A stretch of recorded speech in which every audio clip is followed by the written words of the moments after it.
पहली मांग ये है कि मेरी सभी जिला अदालतों में युद्ध स्तर पर चैम्बर सीट का निर्माण कराया जाए। दूसरी मेरी मांग है कि साउथ के 5 राज्य हैं जो स्टाइफंड देने का काम कर रहे हैं जूनियर एडवोकेट को। तो मेरी तीसरी मांग है कि पॉलिटिकल साइंस जो सब्जेक्ट है उसमें आप 2 चैप्टर शामिल करो कानूनी पढ़ाई के, ताकि जब बच्चे स्कूलों में पढ़ेंगे तो उनके परिवार के साथ यदि कोई अपराध होगा तो उसकी प्रक्रिया का पता चल जाएगा। यदि पुलिस थाने में पुलिस वाले नहीं सुनेंगे तो उन्हें उस प्रक्रिया का किताबी ज्ञान में पता चलेगा कि आपको एसपी के पास में जाके ये करनी है। एसपी नहीं सुनेगा तो वो कोर्ट में जाएंगे। जब प्रक्रिया का पता चल जाएगा तो अपराध वैसे ही लगाम लग जाएगा। दोस्तों नमस्कार।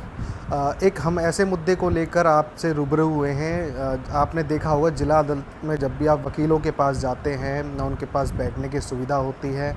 और हमारे साथ अरुण बैसला एडवोकेट जी हैं जो एक मिशन को लेके चले हैं। तो आप जानेंगे क्या मिशन है, मिशन को लेके आप चले हो वकीलों।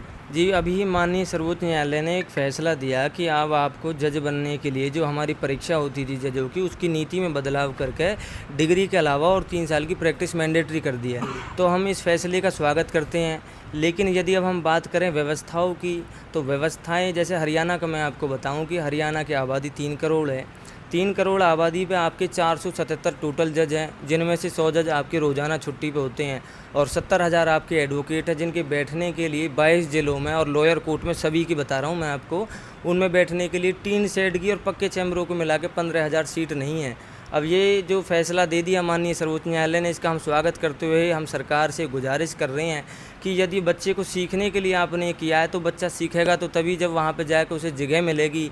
यदि वो किसी अपने दोस्त के थ्रू या फिर किसी और अपने संबंधी के थ्रू यदि उस पर आजीविका चलाने के लिए कुछ चीज़ें आ रही हैं तो वो वहाँ पे कैसे करेगा। अभी आप हालातों को देखोगे तो एक जो हमारे सीनियर एडवोकेट है उनके पास आपको 3-4 इंटर्न भी मिल जाएंगे, 3-4 प्रैक्टिसिंग लॉयर भी मिल जाएंगे। अब हम अगर हमारे पास काबिलियत है और काबिलियत होने के बावजूद भी जब हमें वहाँ व्यवस्थाएं नहीं मिलेंगी तो हम वहाँ पे कैसे अपनी आजीविका चला पाएंगे।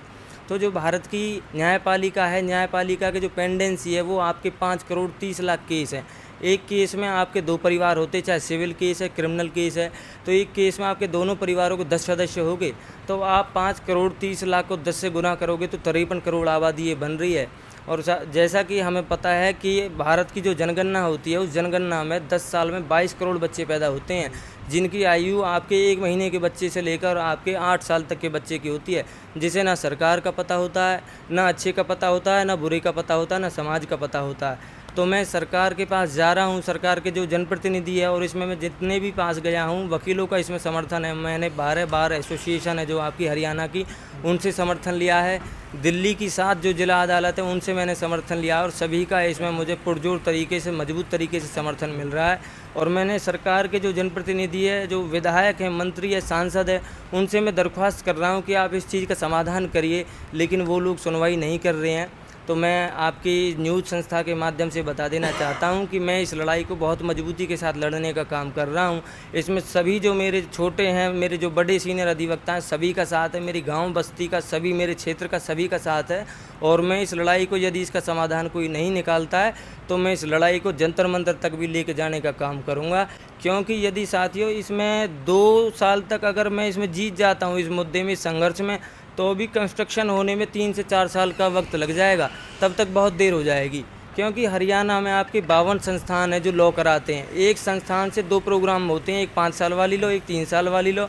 तो इन 52 संस्थानों से 15,000 बच्चे हर वर्ष पास आउट होते हैं।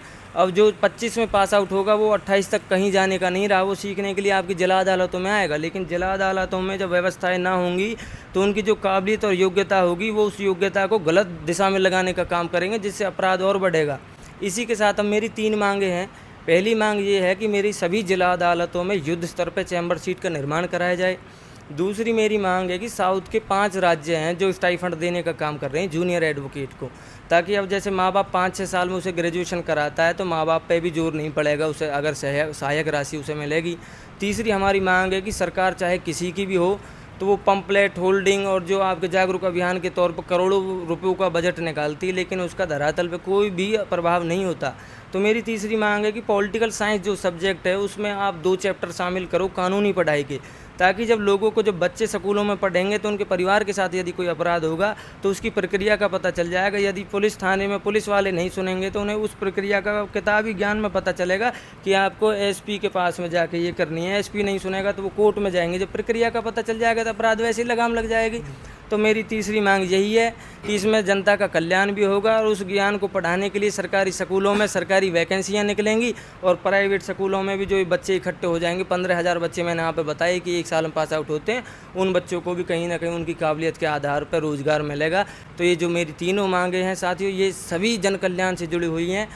अच्छा, कितने जनप्रतिनिधियों के पास आप मिल चुके हैं, कितने लोगों का समर्थन मिल चुका आप लोगों को? जी, मैं कम से कम भी आपके 15 से 20 जनप्रतिनिधियों से मिल चुका हूं और जितने भी से मिला हूं, चाहे वो पक्ष के हैं चाहे विपक्ष के हैं, वो सभी के सभी आपके एडवोकेट हैं, लिटिगेशन पेशे से जुड़े हुए हैं।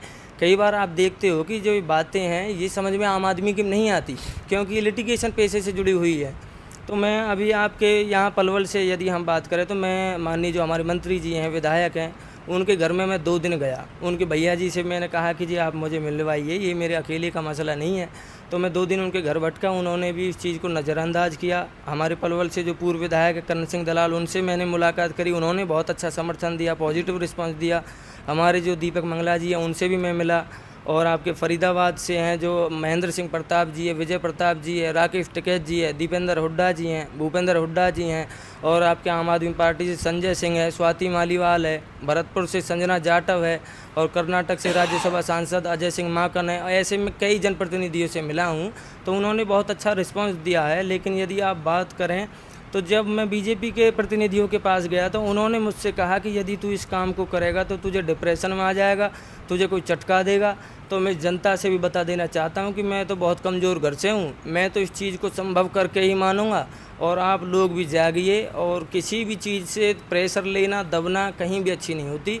आपके माध्यम से मैं जनता से भी कहना चाहता हूं कि मेरे साथ आइए, साथ दीजिए और इस सिस्टम से हम लोग जीतने में ज़रूर कामयाब होंगे। मुग़लों से हमें आज़ादी मिली, अंग्रेज़ों से भी हमने आज़ादी ली और हम इस सिस्टम से भी आज़ादी लेंगे। ये एक क्रांति है जिसमें किसी का नुकसान नहीं होता, वो क्रांति होती है और इस क्रांति को मैं बहुत मजबूती के साथ लड़ने का काम कर रहा हूँ। लास्ट क्वेश्चन मेरा है आपसे, जी हर साल चुनाव होते हैं बार एसोसिएशन के, जी अच्छा खासा बजट आता है, जी। तो वो लोग इन बातों को क्यों नहीं उठा पाते? वो लोग, मैंने उनसे बात की है जी, तो लेकिन उसमें क्या है कि इतनी छोटी अमाउंट आती है जिससे क्या है कि आप लाइब्रेरी में कुछ पुस्तकें ला सकते हैं, अगर कोई मीटिंग हॉल है तो उसमें आप कुर्सियां ला सकते हैं, बस इतना ही बजट उनके पास आता है। इतना नहीं आता कि आप चैम्बर इंफ्रास्ट्रक्चर आप खड़ा कर दोगे। सभी ने मेरे पास बार एसोसिएशन, मैंने आपको बताया कि उनका मैंने समर्थन लिया है और सभी ने बहुत मजबूती के साथ मेरा सहयोग किया और मेरे से कहा भी है कि भविष्य में यदि आपको ज़रूरत पड़ती है तो हम पूरे बार एसोसिएशन, पूरे भारत की जो वकील एकता है, सभी आपके साथ मजबूती से मेरा खड़े हैं। कहने का मतलब है कि मांगे तो वो भी रख सकते हैं ना, बार एसोसिएशन भी रख सकता है इस चीज़ को मांगे को लेकर कई कि बार- सरकार की तरफ तो वो रख सकते हैं ना, मैं- बजट तो मिलेगा उनको। कई बार मेरी बातें ऐसी हुई है कि जी जो ये चीज़ है इसमें मेहनत बहुत करनी पड़ती है। अब जो वकील हैं उनके पास काम होता है अपना 6-7, उनके जो बड़ा वकील है उसके पास में आपके 10-10 मैटर लगे हुए होते हैं, तो उन्हें वहीं से फुर्सत नहीं मिलती। लेकिन अब उन्होंने ये कहा है कि हम आपके साथ हैं, जैसे भी अगर आपको ज़रूरत पड़ेगी तो हम आपके साथ खड़े मिलेंगे। ये उन्होंने इसका हवाला दिया है।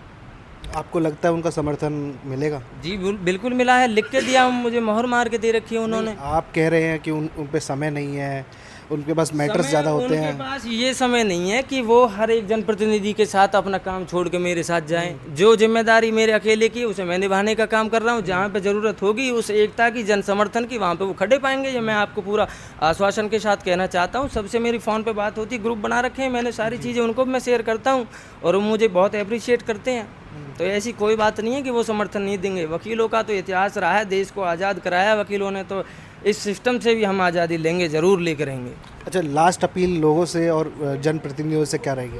मेरी लास्ट अपील सभी लोगों से यही है और जनप्रतिनिधि सत्ता में जो बैठी हैं हमारी पार्टी उससे भी है और विपक्ष में जो बैठे हैं कभी ना कभी वो भी पक्ष में आके बैठेंगे कि ये एक मौका है और एक समाज कल्याण से जुड़ा हुआ मुद्दा है। यदि बीजेपी इस चीज़ को सुलझाव करती है तो जनता बीजेपी के कदमों को चूमेगी, उसका भला करेगी, उसे आशीर्वाद देगी, जनता उसे बहुत आशीर्वाद देगी यदि इस मुद्दे पर बीजेपी इसका समाधान कर देती है।